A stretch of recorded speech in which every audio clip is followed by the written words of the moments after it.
만약에 100만 원이 훌쩍 넘는 기적의 약을요, 단돈 몇만 원에 살 수 있다. 이런 제안을 받으면 어떠실 것 같아요? 흔들리지 않을 자신 있으신가요? 오늘 바로 이 달콤하지만 아주 치명적인 유혹이죠. 중국산 짝퉁 다이어트 약, 그 실체를 한번 파헤쳐 보겠습니다. 자, 예를 들어볼게요. 지금 보시는 이 펩타이드 약물, 이게 뭐냐면 일종의 단백질 조각 같은 건데요. 체중 감량이나 회복 효과가 좋다고 해서 서구권에서 인기가 엄청납니다. 정식 가격이 무려 130만 원에 달하죠. 그런데 이걸 중국에서 직구하면 믿기 힘드시겠지만 단돈 8만 원이면 살 수 있습니다. 아니, 상식적으로 이게 말이 되나요? 130만 원짜리가 8만 원이라니. 도대체 어떻게 이런 가격에 나올 수 있는 걸까요?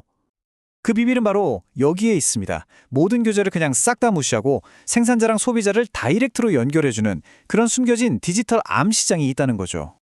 자, 근데 중요한 건요, 이게 무슨 알리바바 같은 데서 대놓고 파는 게 아니라는 거예요. 모든 주문, 모든 대화가 텔레그램이나 왓츠앱, 이런 암호화된 메신저 앱을 통해서 아주 은밀하게 조용히 이루어집니다. 판매자들이 또 되게 영리해요. 아주 교묘하게 법을 피해가는데 모든 약병에다가 이렇게 써붙이는 거예요. 이건 연구용입니다. 사람한테 쓰면 안 돼요라고요.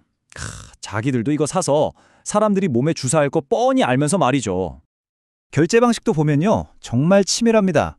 처음에는 페이팔처럼 우리가 흔히 아는 걸로 거래를 터요. 일단 신뢰를 쌓는 거죠.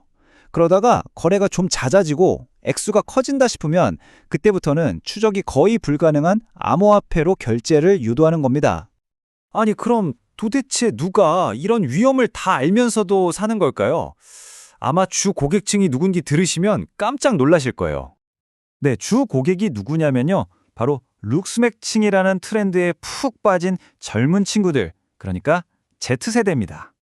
한 사용자가 남긴 이 말이 이 친구들의 생각을 정말 잘 보여주는데요. 어차피 서양 제약사들은 우릴 등쳐먹고 있잖아요. 난 이게 필요하고 이게 내가 살 수 있는 유일한 방법이에요.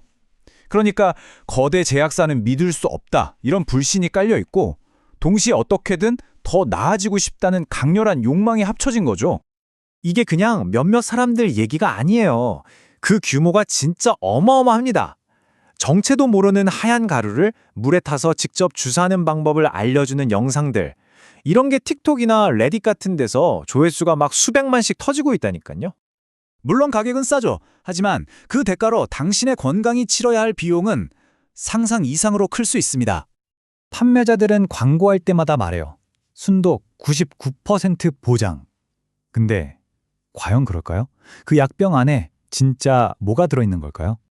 현실은요, 그냥 러시안 룰렛 같은 거예요. 내 목숨을 거는 거죠. 이 가루에 중금속이나 박테리아가 들어있을 수도 있고, 심하면 내가 주문한 약이 아니라 전혀 엉뚱한 물질이 들어있을 수도 있다는 겁니다. 이거 길거리에서 파던 짝퉁 명품 가방 하는 거랑 똑같다고 보시면 돼요. 겉보기엔 그럴싸하죠? 근데 그게 뭘로 만들어졌는지 누가 알겠어요? 결국 여러분은 여러분의 건강을 지구 반대편에 있는 이름도 얼굴도 모르는 어떤 공장에 그냥 막혀버리는 셈입니다. 아니, 이렇게까지 위험한데 왜 정부나 기관에서 이걸 막지 못하는 건지 당연히 궁금해하시겠죠? 답은 생각보다 간단합니다. 규모가 너무 커요. 이걸 통제하기가 사실상 불가능한 수준이라는 거죠.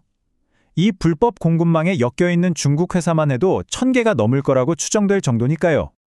물론 미국 FDA 같은 기관들이 가만히 있는 건 아니에요. 계속 경고를 하죠. 하지만 현실적으로 한계가 너무 뚜렷합니다. 생각해보세요. 매일같이 해외에서 쏟아져 들어오는 그 수백만 개의 작은 소포들을 어떻게 일일이 다 검사하겠어요.